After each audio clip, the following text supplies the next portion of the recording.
বান মানে পানি, পানি মানে বন্যা, বন্যা মানে ভয়াবহ কান্না। তো গাইস আমি আপনাদের সামনে এসেছি সিরাজগঞ্জ ডিস্ট্রিক্ট তারাস থানা ইনং কারণ থেকে আমি বলতে আছি যে দূর পর্যন্ত যাচ্ছে, দূর পর্যন্ত শুধু মনে করেন যে খালি পানি আর পানি। এবার উপর বর্ষার কারণে আমরা কেউ ভুঁই হালও বইতে পারতেছি না, লাগাইতেও পারতেছি না, বাঁচতেও পারতেছি না। আর সব কৃষকদেরই একই চিন্তা যে পানিগুলো কবে নেমে যাবে, দোসরা থেকে যে পানি নেমে যাবে এমন কোনো ব্যবস্থা আমাদের এই এলাকাতে নাই। সিরাজগঞ্জ ডিস্ট্রিক্ট তারাস থানা ইনং কালম থেকেই আমি কথাগুলো বলতেছি। তো আল্লাহ তাআলার কাছে আপনারা সকলে দোয়া করেন, আমরা দোয়া করি আল্লাহ তাআলা যাতে এই উপর বর্ষাটা যদি বন্ধ হয়ে যায় তাহলে আমরা সহি সালামতে ভাই আমরা ক্ষেতগুলো লাগাইতে পারি। তো আমরা ক্ষেতগুলো লাগানোর জন্য অনেকটাই চেষ্টা করতেছি, কিন্তু কোনো চেষ্টাতে আমরা সফলতা হতে পারতেছি না। এই যে এখন একটু পানি কমে গেছে, আবার পানি কখন পানি রাইতে ধপ করে পানি নামে, কারণ আকাশে আপনারা দেখতে পাচ্ছেন যে প্রচণ্ড মেঘ রয়েছে।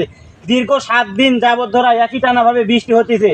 তো এত বৃষ্টি হয়েছিল যে গোটা সোরা খালি সোয়া হয়ে গেছিল।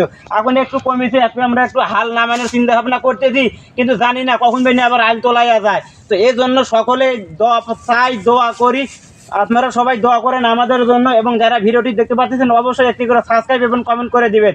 ধন্যবাদ সবাইকে, সবাই ভালো থাকুন, সুস্থ থাকুন, এই বলেই আমার সংক্ষিপ্ত আলোচনা এখানেই শেষ।